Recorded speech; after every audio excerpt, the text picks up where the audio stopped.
St John Bosco Engadine is a large and diverse community, and today we're catching up with 5 of the key groups that are strongly linked to the name Bosco.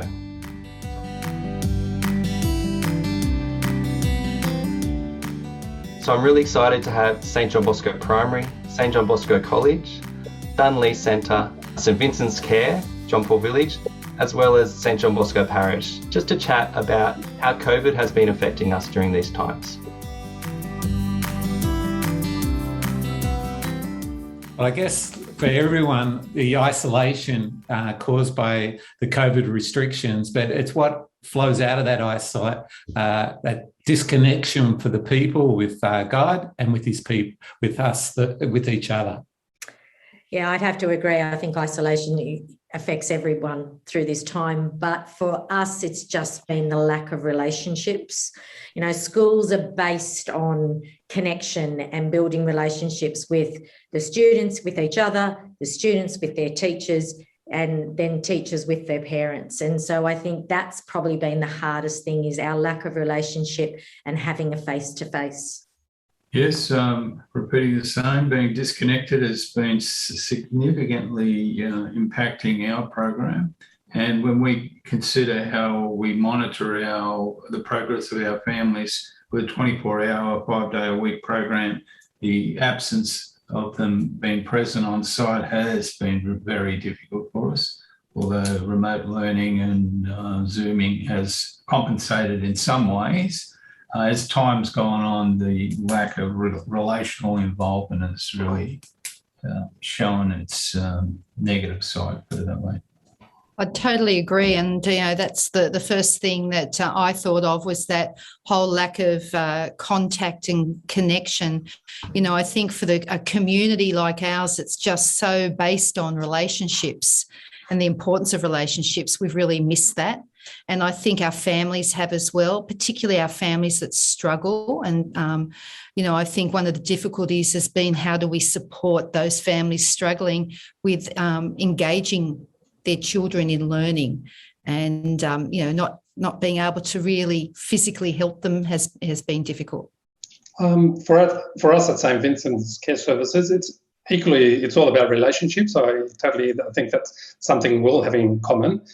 But I think for us, in addition to that, the extra difficulty for us is that the average person living in our residential care service is 88 years of age, and the length of stay that people are here, we are at the pointy end of life, and 8 to 12 months. So I think that adds a significant complication for me and my staff, because I recognise that when we have restrictions on people coming in to visit, it has quite a dire impact, because that relationship at the end of the stage of life can be quite difficult for us to see the impact on our staff as well, that are living and supporting our residents.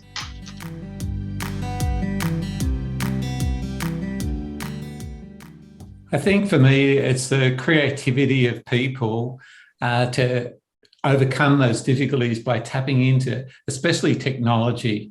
And so the awakening of technology and creativity are the two things that I would focus on.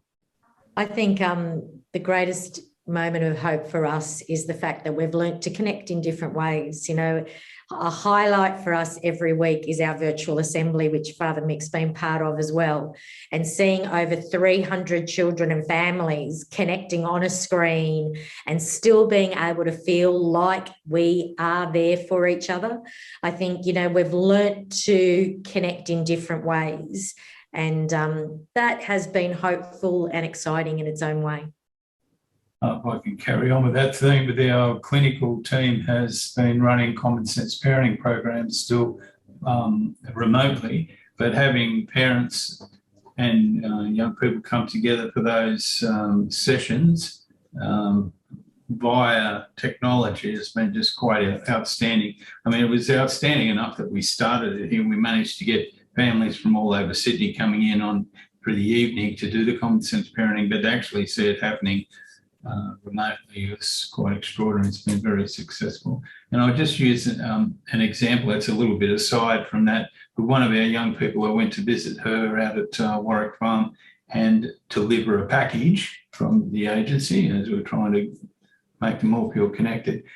And as you know, adolescents aren't necessarily forthright in giving you feedback. But as I heard her walking up the stairwell into the block of units where she lived, I heard her squealing with delight. Of course, she didn't show me that, but I could hear it in the background. So that's pretty satisfying. The first thing I wrote down was the creativity that's been exposed. I'm just blown away by some of the students' work and, you know, what the teachers are sort of bringing out in the students. And, you know, also we've really had some great examples of where our families have, you know, come together and, you know, we've got them filming things that they're cooking at home or, you know, doing activities or, you know, showing what makes them grateful as a family and pulling all that together. That's just really, you know, given a sense of hope. But I think a real standout was the Year 12 virtual graduation and at the very end, the Salesian Goodnight, which was absolutely spectacular. And to see all of our Year 12s on the screen at once at their home holding their candle was very magical and very hope-filled as well. For me, a moment of hope has been watching people step up and really coming together as a community and sort of saying to this virus, you know, you can keep us apart for a while, but you won't separate us as a community. And I think people coming together and supporting each other it's been challenging, but I think just the way people have been there for each other and supported it, and it's really felt like a community. It's really felt like a community, and it's lovely.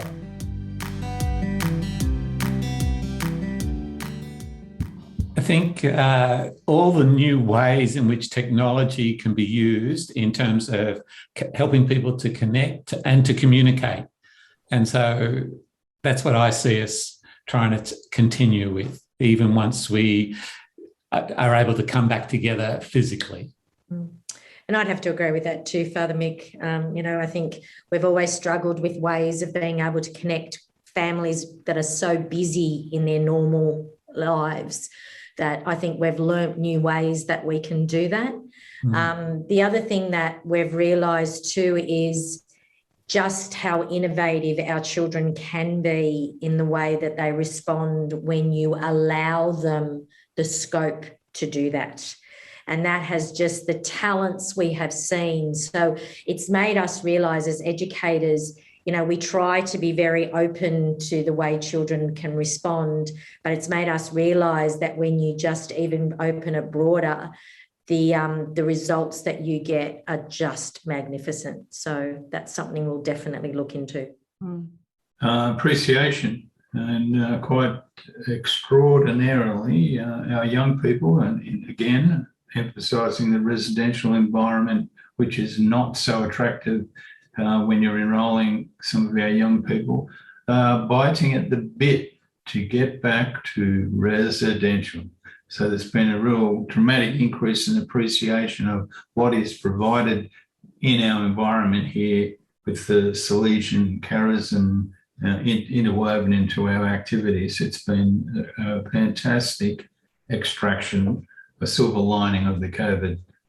And I think for us, you know, we've made comment often about how important it is to look after each other, and you know and just this, you know, the vibrancy of this community here, and just the cohesion in the community, this school community. And I think there's a sense of we're very grateful for it. You know, you being away from each other. Many times teachers and students have recognised, they're also, you know, recognising how lucky they are to be at this school. And I think we've got to really sort of keep nourishing that. One of the things that we've talked to staff about this the other day, and what really came through for us is with the COVID, I think has really reset the mindset. You know, when people talk about, you know, shopping therapy, and you just can't get involved anymore, but then you go out and you see people walking, families participating, having picnics. I think it's really refocused us as a community, and has allowed us to enjoy the people, reconnect with the people that sometimes just through circumstance, we take a little for granted, and that's our own immediate families. And in this community, I think it's the same thing. I think it's reset. People are more inquisitive and are using technology to access and talk to their loved ones. So I think it's that reconnection and seeing the value of more than just self, but of community and family. So thank you so much, everyone, for coming today, and we really appreciate all you're doing to hold our communities together during this time. And we look forward to going ahead with you, leading us in the future at Bosco. Thanks, everyone. Thank you.